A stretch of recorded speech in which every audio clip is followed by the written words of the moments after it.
এই হাউজের মাধ্যমে মাননীয় সেচ মন্ত্রী এবং পৌর উন্নয়ন মন্ত্রী দৃষ্টি আকর্ষণ করছি। আমার হাবড়া বিধানসভা কেন্দ্রে দীর্ঘদিনের জলাবদ্ধতা সমস্যা আজ এলাকার মানুষের স্বাভাবিক জীবনযাত্রাকে দুর্বিষহে করে তুলেছে। অধ্যক্ষ মহোদয়, সমস্যার মূল কারণ হাবড়া বিধানসভার অধিকাংশ বৃষ্টির জল নাংলা বিল, নাংলা খাল, পদ্মা খাল, যমুনা, ইছামতি নদী হয়ে নিকাশিত হয়। দীর্ঘদিনে সিলেটেশন এবং অপর্যাপ্ত রক্ষণাবেক্ষণের কারণে জল স্বাভাবিকভাবেই বেরোতে পারে না, ফলে সামান্য বৃষ্টিতে জল ব্যাকফ্লো হয়ে হাবড়ার বিস্তীর্ণ এলাকায় প্লাবিত হয়। দীর্ঘদিনের অপরিকল্পিত ও অবৈধ নির্মাণের তৎকালীন বিধায়ক ও মন্ত্রীর নির্দেশে হয়েছে।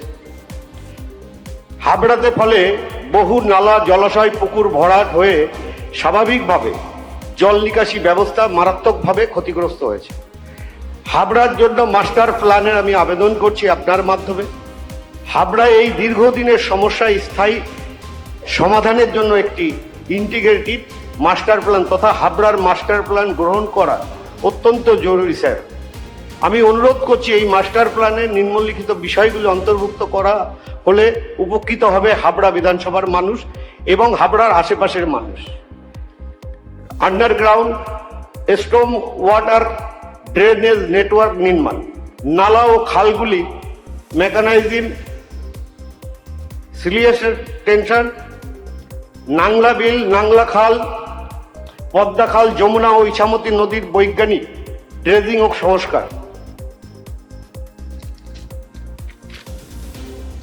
এই নিকাশি ব্যবস্থা নিয়মিত স্থায়ী রক্ষণাবেক্ষণের ব্যবস্থা। অতীতে জলাবদ্ধ দূরীকরণের জন্য বুস্টিং পাম্প সহ একাধিক প্রকল্পের কোটি কোটি টাকা বরাদ্দ হলেও তা হাবড়াবাসী তার সুফল পায়নি। তৎকালীন হাবড়ার বিধায়ক তথা রাজ্যের মন্ত্রী, যিনি চালচোর নামে বিখ্যাত, সব টাকা নিজের পকেটে ঢুকিয়েছেন।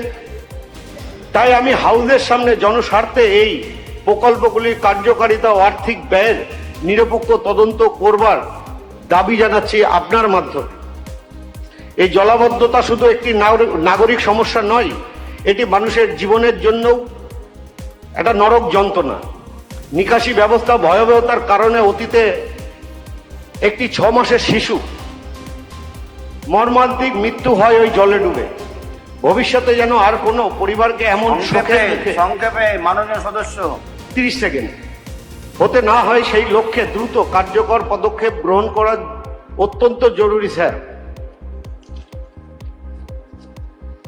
মাননীয় অধ্যক্ষ মহোদয়, হাবড়াবাসী আর সাময়িক সমাধান চান না, তারা স্থায়ী সমাধান চান। তাই আমি আপনার মাধ্যমে সরকারের কাছে আমার আবেদন এবং অনুরোধ, এই সমস্যার সমাধান যাতে চিরস্থায়ী হয় তার ব্যবস্থা করা। নমস্কার। আমাদের ভিডিও ভালো লাগলে লাইক এবং শেয়ার করুন। কমেন্ট সেকশনে গিয়ে জানান আপনাদের মতামত। আরও ভিডিও পেতে আমাদের চ্যানেল সাবস্ক্রাইব করুন এবং প্রতি মুহূর্তে খবরের আপডেট পেতে প্রেস করুন বেল আইকন।